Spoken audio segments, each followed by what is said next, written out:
आज का हमारा टॉपिक है कि अधिक मास में क्या करना चाहिए और किन किन चीज़ों का दान करना चाहिए।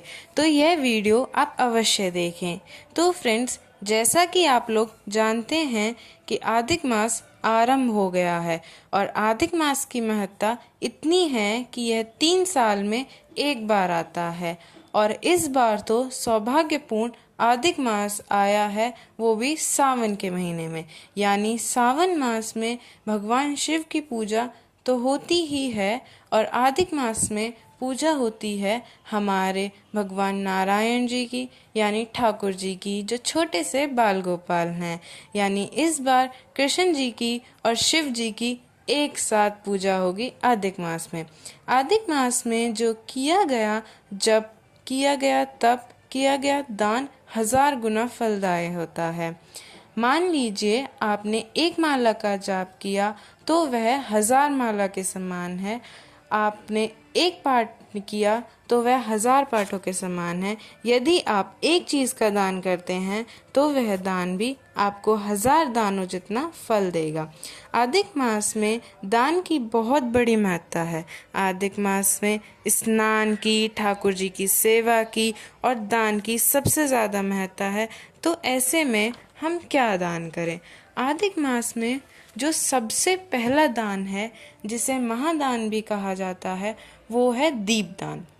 यानी अधिक मास में आप दीपदान अवश्य कीजिए। तो सर्वप्रथम आप करें दीपदान। दूसरा दान करें अनाज। दीपदान करने से हमारा अज्ञानता है वो मिटती है, हमारे जीवन में ज्ञान का प्रकाश होता है और अनाज दान करने से घर में सुख संप्रदाय आती है। माँ अन्नपूर्णा भी प्रसन्न होती हैं। तो आप दीपदान कर सकते हैं, अनाज दान कर सकते हैं, आप कपड़ा दान कर सकते हैं, यानी किसी भी ज़रूरतमंद को आप कपड़ा दान कर सकते हैं।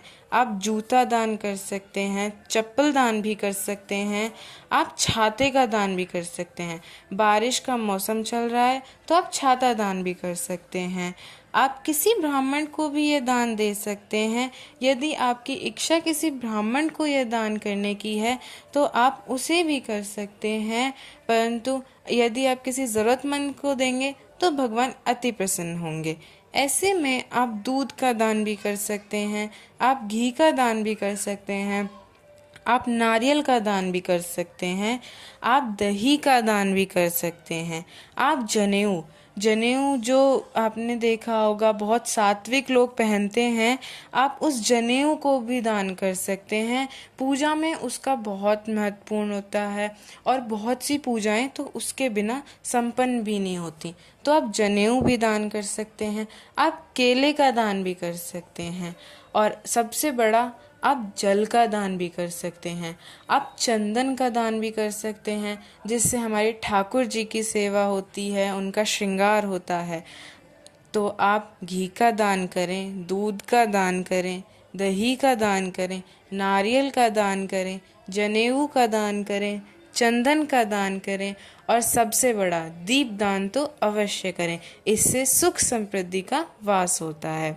हर तरफ से आपकी तरक्की होगी, आपका व्यापार बढ़ेगा और सबसे बड़ी बात, आपको शांति महसूस होगी।